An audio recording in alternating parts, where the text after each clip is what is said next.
Good morning children. आज की कक्षा में हम नीलकंठ पाठ का विवरण करेंगे। जो पिछली कक्षा में इसका विवरण किए थे और ये उपवाचक पाठ से लिया गया है। और इसकी लेखिका कौन है? नीलकंठ की लेखिका कौन है? नीलकंठ पाठ की लेखिका महादेवी वर्मा जी हैं।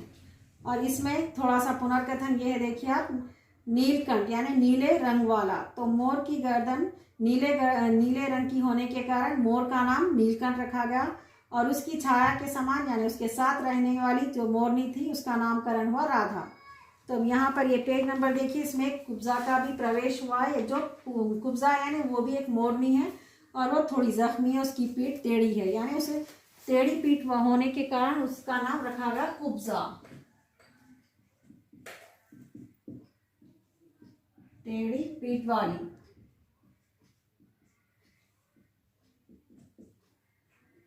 तो यहाँ पर देखें,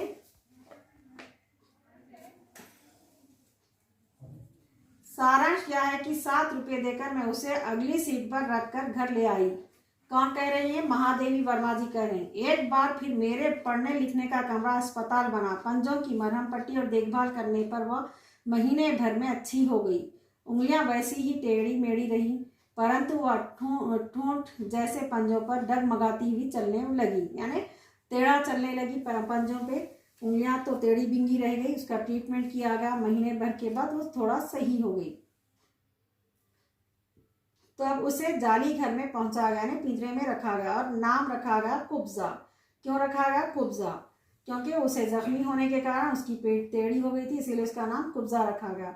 जिस जैसा नाम था उसके नाम के अनुरूप वह उसका स्वभाव भी वैसा ही था, यानी उसका बिहेवियर भी वैसा ही था। स्वभाव, उसका बिहेवियर भी उसकी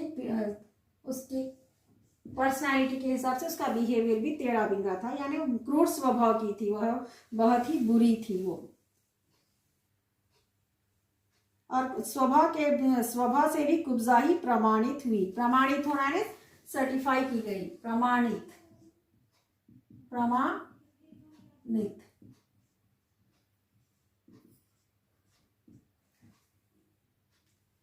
कुब्जा जैसा नाम था, नाम के अनुरूप उसका स्वभाव भी वैसे ही था और वो प्रमाणित हुई, यानी सर्टिफाई हुई। अब तक नीलकंठ और राधा साथ रहते थे, अब कुब्जा उन्हें साथ देखते ही मारने दौड़।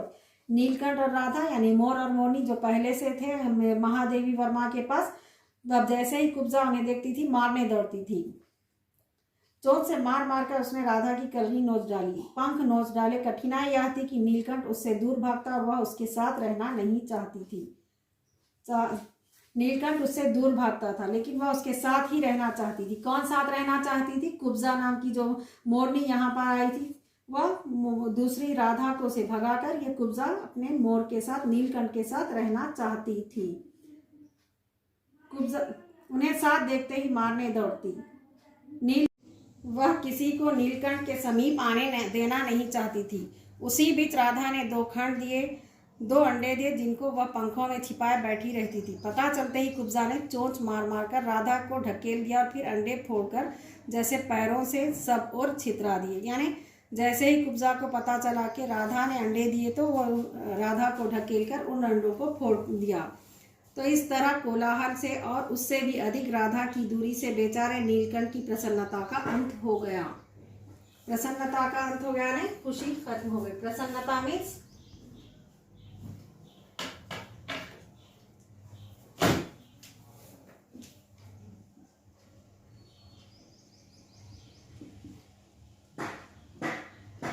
आनंदित, खुशी। तो जैसे ही कुब्जा ने राधा के अंडों को फोड़ दिया, उसे ढकेल दिया, ये सब देखकर अपने नीलकंठ को प्रसन्नता का अंत हो गया, यानी उसकी खुशियों का अंत हो गया, खत्म हो गई उसकी सारी खुशियाँ। कई बार वह जाली के घर से निकल भागा। एक बार कई दिन भूखा प्यासा आम की शाखाओं पर, नीलकंठ जाली घर से भाग भी गया और कई दिन भूखा प्यासा भी रहा और आम की डालियों में छिपा बैठा रहा, जहाँ से बहुत पुचकार कर मैंने उतारा। एक बार मेरी खिड़की, यानी ये कौन कह रही? महादेवी वर्मा जी जो लेखिका है, खिड़की के शेड पर छिपा रहा। मेरे दाना देने जाने पर वह सदा की भांति पंखों को मंडलाकर बनाकर खड़ा हो जाता है, यानी उस रेस्पेक्टिंग मैनर में वह खड़ा हो जाता अपने पंख फैलाकर महादेवी वर्मा के सामने। पर उसकी चाल में थकावट और आंखों में एक शून्यता रहती थी, यानी एकदम उदास रहता था वो। अपनी अनुभवहीनता के कारण ही मैं आशा करती रही कि थोड़े दिन बाद सब में मेल हो जाएगा। अनुभवहीनता यानी जो इसका अनुभव यानी एक्सपीरियंस।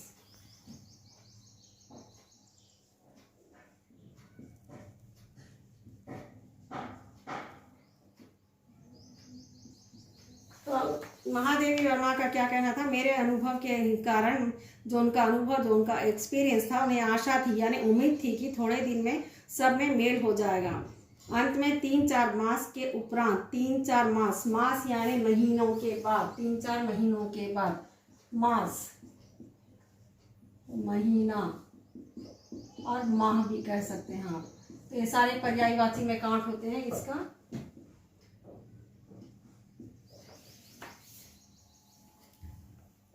उपरांत यानी बाद में, 3-4 मास के उपरांत एक दिन सवेरे जाकर देखा कि नीलकंठ पूंछ पंख फैलाए धरती पर उसी प्रकार बैठा हुआ है।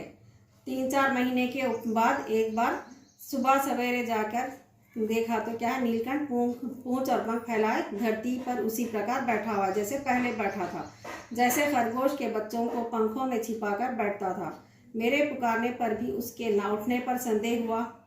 संदेह यानी कोई शक नहीं हुआ, ना उठने पर संदेह, शक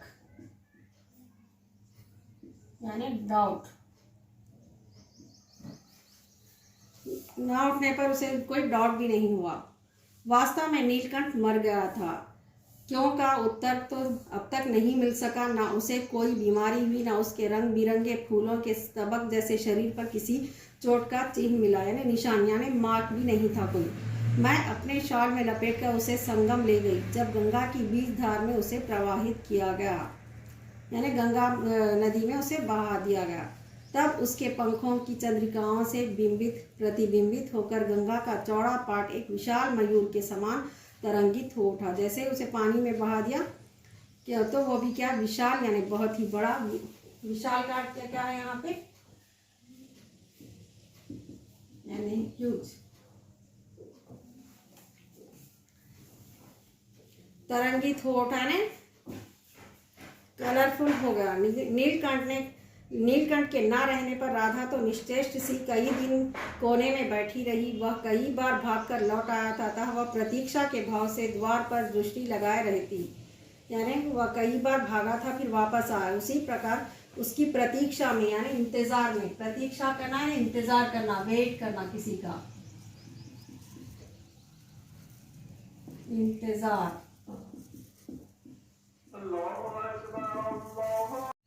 प्रतीक्षा के भाव से द्वार पर दृष्टि लगाए रहती थी, यानी इंतजार का भाव, उसके इमोशंस, उसके फीलिंग्स क्या रहते थे, हमेशा वो उस आने वाला है बोलकर उसी वो इंतजार करती रहती थी। पर कुब्जा ने कोलाहल के साथ खोज ढूंढ आरंभ की। खोज के क्रम में वह प्रायः जाली का दरवाजा खुलते ही बाहर निकल आती थी और आम, अशोक, कचनार आदि की शाखाओं में नीलकंठ को ढूंढती रहती थी। तो ये सारे चीज़ें क्या है, नीलकंठ को ढूंढने के लिए कोशिश शुरू कर दी, लेकिन वो कहीं भी नहीं था। एक दिन आम से उतरी ही थी कि कजली यानी अल्सोशियन कुत्ती के सामने पड़ गई, यानी कुत्ती का जो नाम था कुत्ते का वो पड़ गई। स्वभाव के अनुसार उसने कजली पर भी चोंच से प्रहार किया, यानी हमला किया। परिणामतः कजली के 2 दांत उसकी गर्दन पर लग गए। इस बार उसका कलह, कोलाहल और द्वेष प्रेम भरा जीवन बचाया ना जा सका, यानी कुब्जा का भी देह अंत हो गया। एक कुत्ते की वजह से उसका भी अंत हो गया। परंतु इन 3 पक्षियों ने मुझे पक्षी प्रकृति की विभिन्नता का जो परिचय दिया है। महादेवी वर्मा का कहना क्या, उनका अनुभव क्या है, इन 3 पक्षियों ने मुझे पक्षी प्रकृति की विभिन्नता, यानी पक्षी की प्रकृति जो है उसकी विभिन्नता, यानी जो उनके डिफरेंट अलग अलग नमूने हैं, उनका जो परिचय दिया है, इंट्रोडक्शन दिया गया, वह मेरे लिए विशेष महत्व रखता है।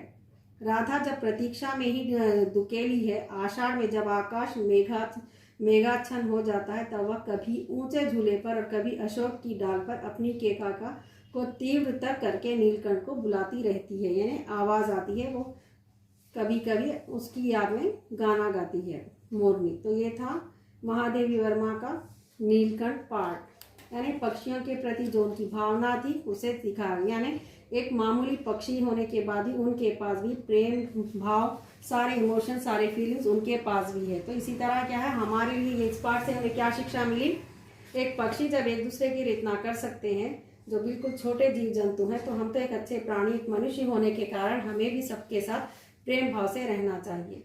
जिस तरह कुब्जा ने किया उसका वो हमारे लिए अच्छाई और बुराई की सीख देता है। तो बच्चों आज का पाठ यहीं समाप्त होता है। धन्यवाद।